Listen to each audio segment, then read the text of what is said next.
comfortable. Thank you. Um, so for example, I'm Sarita and I'm in Atlanta and the land of the Muskogee Creek land. Um, Also, if you need support at any point, be it tech or emotional, just put a message in the chat, and we will respond. So just take a moment right now to look around the screen and see who's here. We already know, some of you already know each other, which is wonderful. Um, so as we begin, I want to begin with some acknowledgments. Um, As we arrive, I want to acknowledge that we are gathered across many lands and lineages. These lands have histories of indigenous stewardship, colonization, racial capitalism, and medical apartheid that shape who is made vulnerable to HIV and AIDS and who has care and access to resources. Um, So, if you know the indigenous peoples whose land you are on, you're invited to name them silently, aloud, or put them in the chat.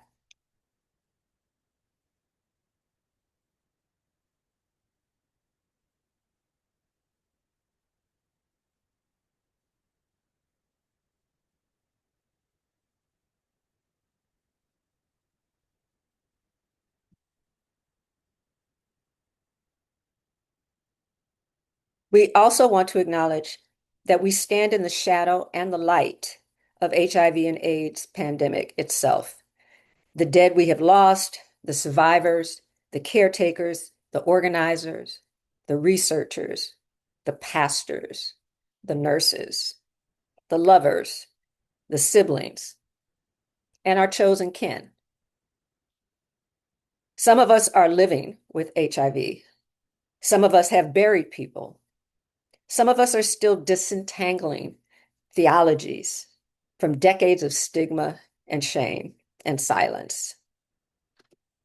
If you'd like, I invite you to bring to mind one person, community, or a movement related to HIV and AIDS that you want to honor in this space. You don't need to name it out loud. You might place your hand on your heart, whisper a name, or hold an image in your mind.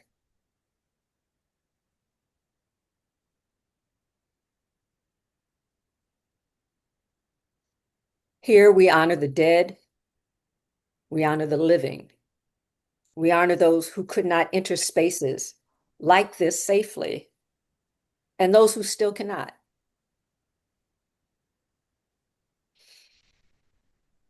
So the purpose of this session is to name and begin to restory the scarcity narratives that surround HIV and AIDS, scarcity of care, scarcity of funding, scarcity of accurate information, scarcity of theological imagination or tenderness.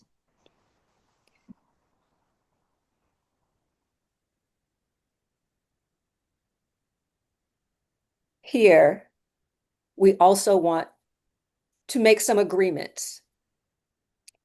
I want to offer some agreements to help us hold this tender ground. You don't have to disclose. Share only what feels right. Stories are sacred. They are gifts. They're not up for debate or analysis. No fixing or saving. We listen first. We don't rush to advise or correct. We name systems, not just individuals. We can talk about churches. We can talk about policies. We can talk about theologies without making or attacking people in the room.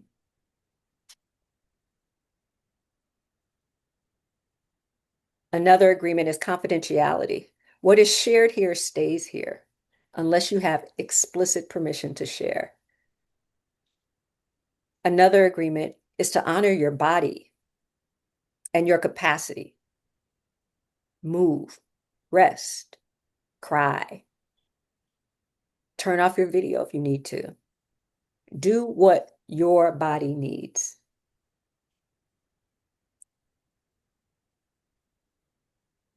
If there's another word or agreement that feels vital for this conversation, you're invited to put it in the chat.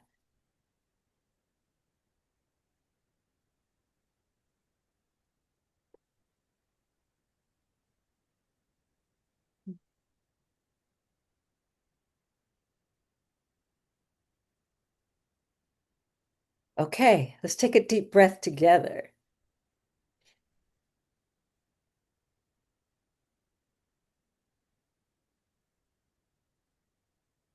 This is where we open our grounding and identify where scarcity lives in our bodies. I'm going to offer you a short grounding practice to help us notice where scarcity shows up in your bodies.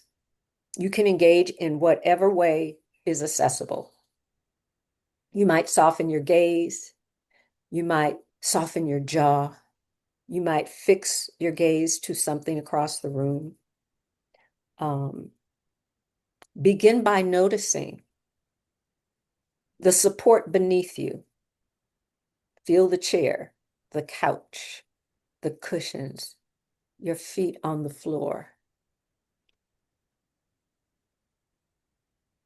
Take a slow breath in through the nose, if that works for you, and exhale slowly through your mouth.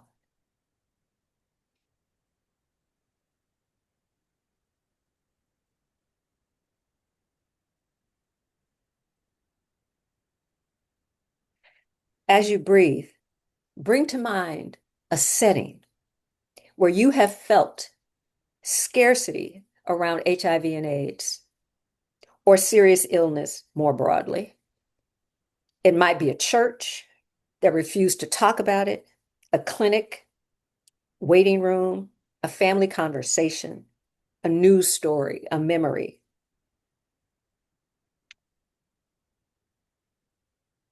Or maybe even a recent policy fight.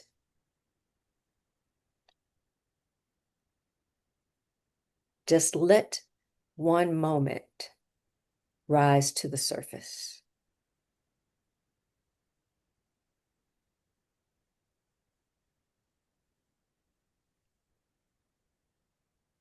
Notice what scarcity felt like in that moment. Was it silence? Was it blame? Was it not enough information? Not enough time? Not enough money? Not enough safety?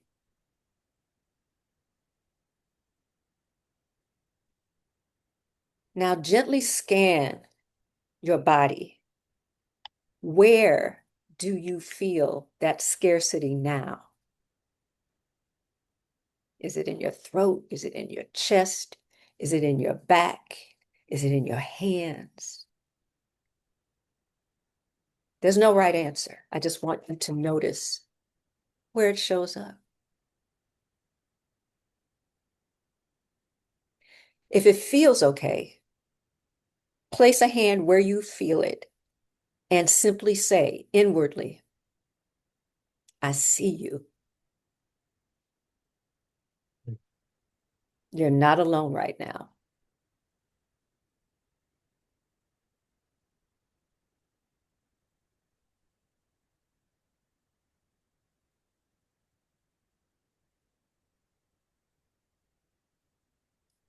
When you're ready, allow your eyes to open or your gaze to return to the screen.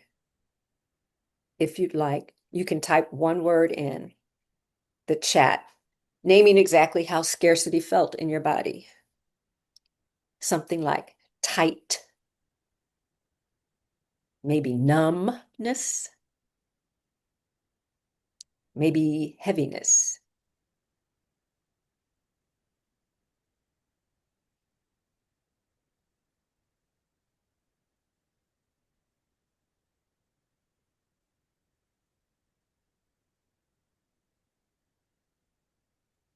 So we have Mm, a few responses here. Lower left side, tight, strain, constriction, unbalance, stress. At the time, it was new and scary, a dull weight, achy, tight and lightheaded, overwhelmed. yeah. Thank you, Crystal.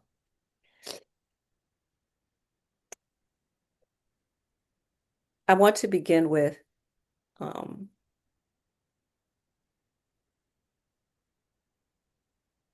a framing quote.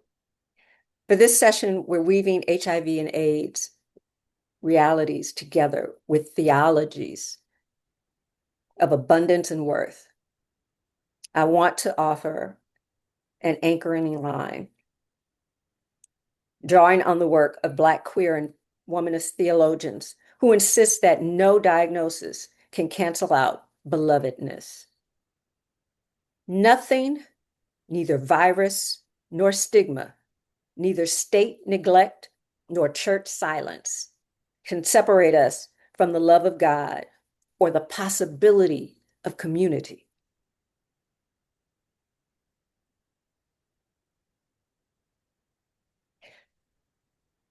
Take a second to notice that word or phrase, what stands out for you? Maybe it's nothing. Maybe it's the word stigma. Maybe it's love of God. Maybe it's possibility of community.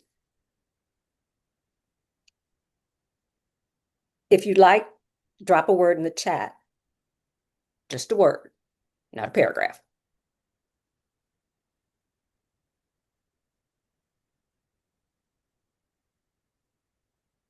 Hmm.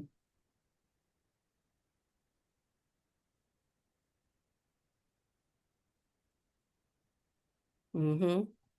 Possibility, community, beloved.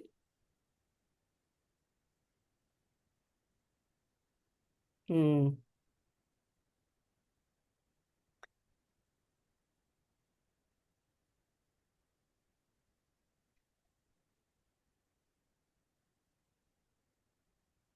What we're doing right now is what we are doing in the Restorying Institute. Refusing the lie that some lives are disposable, dispensable, not valuable, not enough.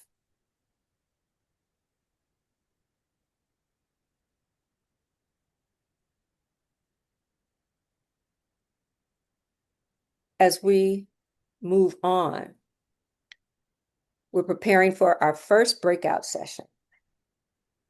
And this is where we will, in small groups together, start naming scarcity. Um, we'll probably have Crystal. How many people are on the call? A total 21. of 21, including ourselves, but there are a few note takers, so about Oh, 18. okay. Thank you. You're welcome.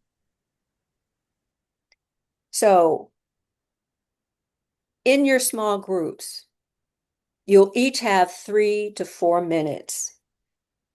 You may choose to speak or observe. I'm going to offer you some prompts to consider when you are in your breakout sessions. Share your name, where you're joining from, and one community or context where you have seen HIV and AIDS show up. For example, it could be in a congregation, it could be in a clinic, it could be um, pastoral care, it could be your community organizing. Without the second prompt, without naming anyone's status unless it's your own and you want to describe one way in which scarcity shows up with regard to HIV and AIDS in that context. It again, it might be scarcity of information, compassion, funding, access to resources, um, safety. Third, what emotions or questions arise in you around scarcity? For example, it could be grief, it could be anger, it could be fear, it could be determination. For those who are listening, your job is to witness, not to fix. Um, you might think of responses like, thank you for sharing that. Um, but remember, please don't ask personal questions about people's status. You're going to be in your breakout session for about 10 minutes. And both Crystal and I will be here if you have any questions. Um, After your breakout session, there is a clock that will count you down and then will return you to the larger group. And from there, we will have a higher level harvest of your experiences in your small group. So, Crystal. Hello, hello. For those of you who have been with me, I'm going to soon do what we've been doing for the last couple of sessions. I'm going to send you into your breakout rooms. Then I'm going to broadcast the prompts that were just shared for you to begin a discussion. I will then drop a message to remind you just to switch off so everyone has an opportunity to share. And then you'll receive the notification as Kaya shared for when we're going to return in about 60 seconds before we come back to the larger room. Any questions, anything coming up? All right, I'll see everyone back soon.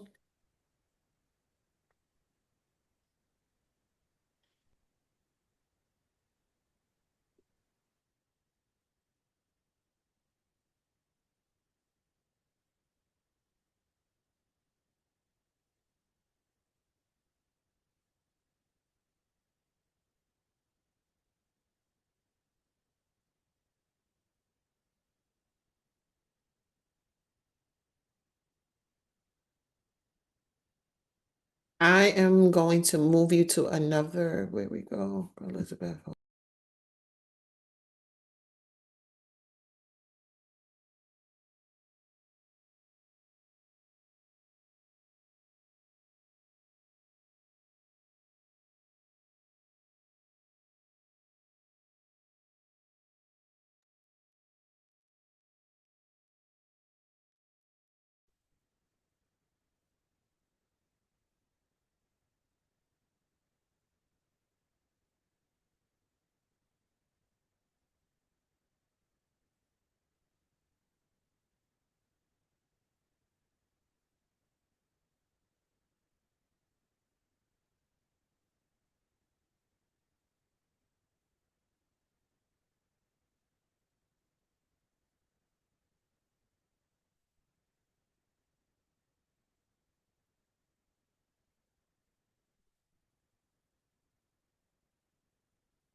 Go back in the room, Destiny. Destiny, go back with Daddy.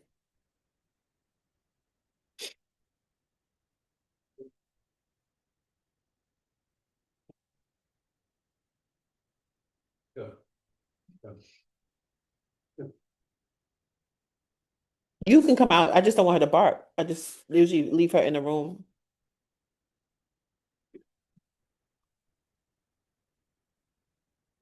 It's okay. I gotta mop and bleach the whole house.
Oh,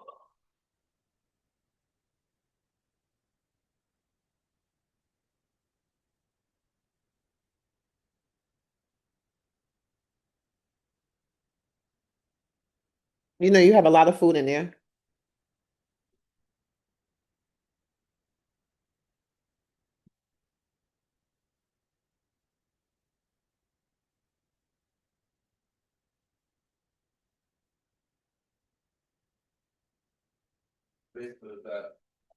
Hmm?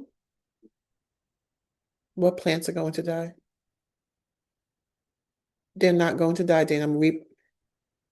I'm repotting them today, Dana. They're not gonna die. I had to get the materials. I can't stand when you say that. Unnecessary.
Oh.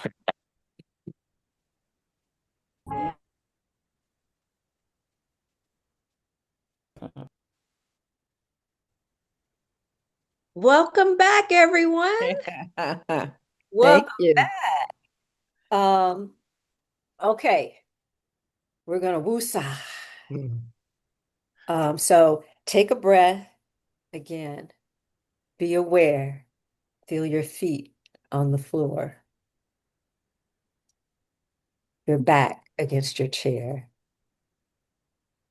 your hands.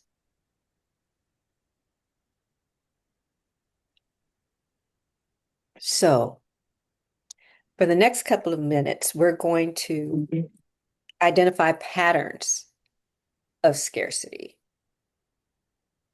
Um, so we're going to engage in a high level harvest, so to speak. Um, I want you to think about a word or phrase that describes a scarcity pattern you named or heard in your breakout session. If you'd like to speak, you can raise your hand or just unmute yourself.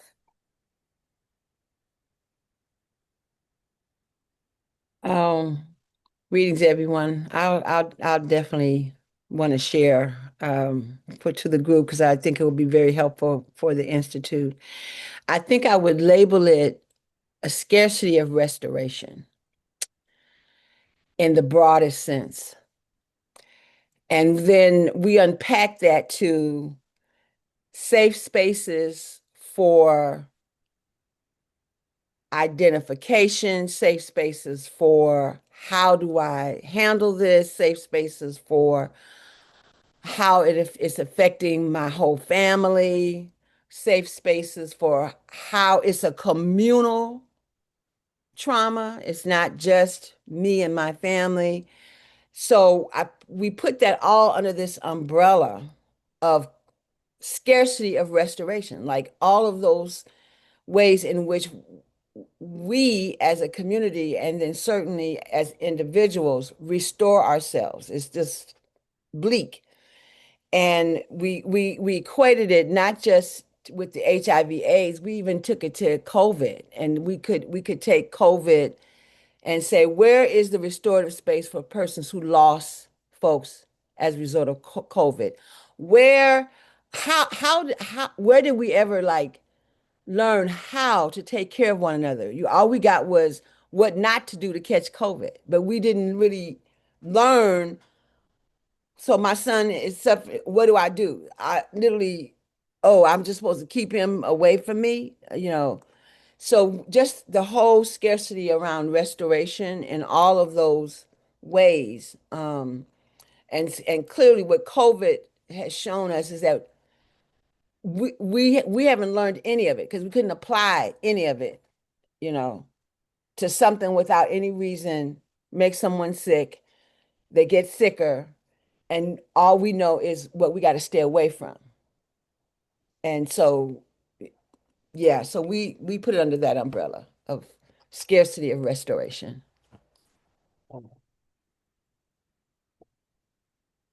Thank you.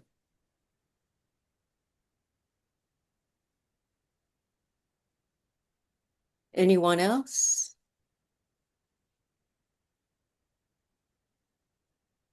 I listed these from our group in the chat, but just to elevate them here, we talked about the scarcity of dignity, um, the full recognition of personhood and community connection, the scarcity of concern, the fact that, and this, Mama Isihari, ties to what you raised around part of what happened with COVID is that people forgot that HIV was a thing, or all the resources that were being used got diverted and deployed in these different ways.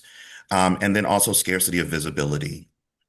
Um, and I really worry about that in terms of the systems of data that we have in order to even really know where we are Mhm. and how those things have been dismantled So how do we really know what we're actually dealing with when, you know, when so much of the data that's been collected that we rely on in many ways to make decisions and allocate resources is no longer there. That said, that doesn't mean that we can this is still an opportunity for us to imagine differently and rebuild, not rebuild, but reweave in a Mm. in a different way Mm-hmm. Hmm. that can be even better than what was there before. Yeah. So, Thank you, Stacy. Anyone else? I said Dr. Mike put something in the chat. I think it was transparency. Was that it, mm, Dr. Mike? Hmm. Um, so according to a note from Crystal, we're going to have to truncate a little bit of this because of our time. Um, but I want to thank you for naming these patterns. Um,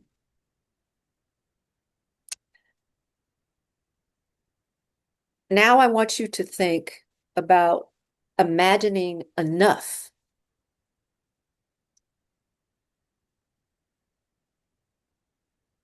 mm, What would enough look like in the face of these stories? Um, so ask yourself, if scarcity weren't a concern, what would enough look like? So, for example, would enough look like a pastor clearly preaching that HIV is not God's punishment? Would enough look like transportation vouchers to a clinic?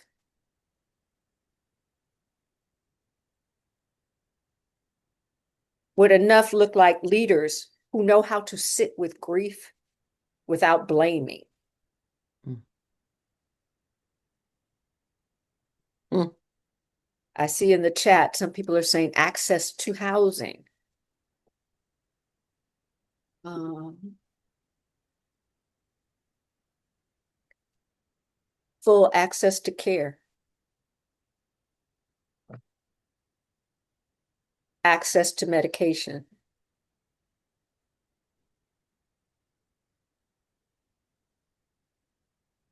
Think what comes to mind for me is just the access to be present, to be in community without the stigma, without the narrative, without the billboard that sits above your head, that they can just be present and engaged just as we are. And when I think about enough, we no longer have this ceiling that continues to rise to get to enough. Where we are is enough. Hmm. Thank you, Crystal. Um, so what we have here are glimpses of what enough can look like as a part of how we restory scarcity around HIV by noticing that other ways are possible and some are already being practiced.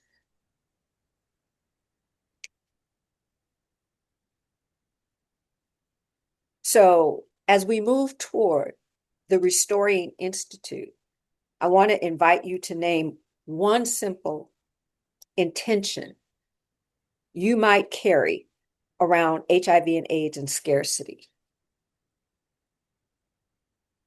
Your intention might look like, I will challenge one harmful theology in my setting when it shows up.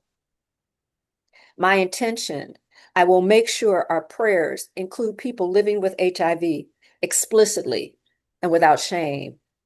My intention, I will educate myself on current HIV treatment. My intention, I will talk to our leadership about creating a safer pathway for disclosure and support. So I want you to just take a moment to think about what one intention can you take away from this moment.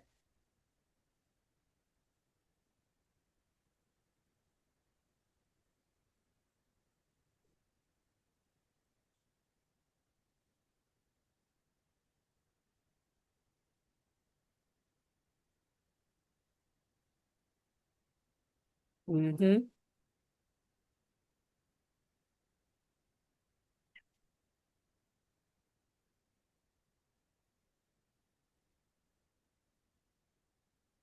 Reverend Glancy, shared intention to inform our location ministry association to make HIV a priority in sermon reflections. Stacy, yes, prioritize language justice. Mm. I see your correction, local. Yes. Yeah. Okay. Thank you. Thank you for sharing. Um, well, we have actually arrived at our closing blessing. Um, so I have a couple of notes for you, practical notes. So for those of you who are attending, you'll receive a follow-up email with a brief reflection prompt, a resource list on HIV and AIDS. The email will also include information about the Institute schedule and how this pre-session connects to our larger work. So as we go, I want to offer this blessing. May the ones you carry in your heart today, living, dead, and yet to be born, feel the ripple of the care you are making room for. May shame and silence lose their grip, even a little, in the presence of truth-telling and tenderness. May people living with HIV know in their bones that they are beloved, worthy of joy, care, sex, medicine, community, and future. May you find companions who can help you restore scarcity into enoughness and enoughness into shared abundance. I want you to take one last look at your screen, see the people around who are joining us today. These are people who have chosen to sit with hard truths and deeper love together. So on behalf of the Restorying Institute, I want to thank you. I want to thank the leaders. I want to thank those of you who are in attendance. I want to thank Crystal. And I want to say, I am so looking forward. We are so looking forward to being with you later this month. Take care. Yeah.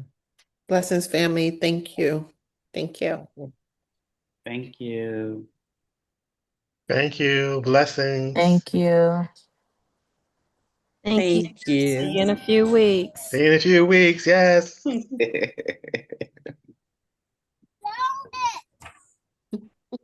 Uh-oh. Let me go.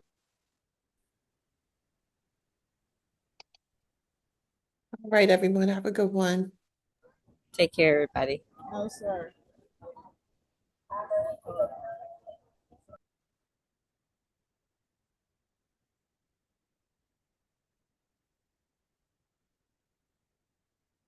I will see you in a few weeks. Thank you. I can't hear you. Wait, let me unmute you. I'm sorry. I'm just talking. I said, thank you so much, You're Chris. welcome. Your calming presence. Whew, the Aw. sister is nervous. Um, and in a couple of weeks, hopefully, the Knicks will be world champions. Yes, and you'll see me Yes. wearing my shirts. Yes. right I around the gotta get a Restoring Brunson. Institute. I need to get a Brunson jersey. Yes, I was just said I might go down to the MBA store because I can take the train right in from where I'm at. It's 30 minutes in and 30 minutes out. So I said I might go get us some gear. So we'll see. Yeah, But I we're a look crowd. forward, yes, I look forward to holding space with you in a few weeks. Thank you so much, Krista. I do as well. All right, bye-bye All now. right. Bye.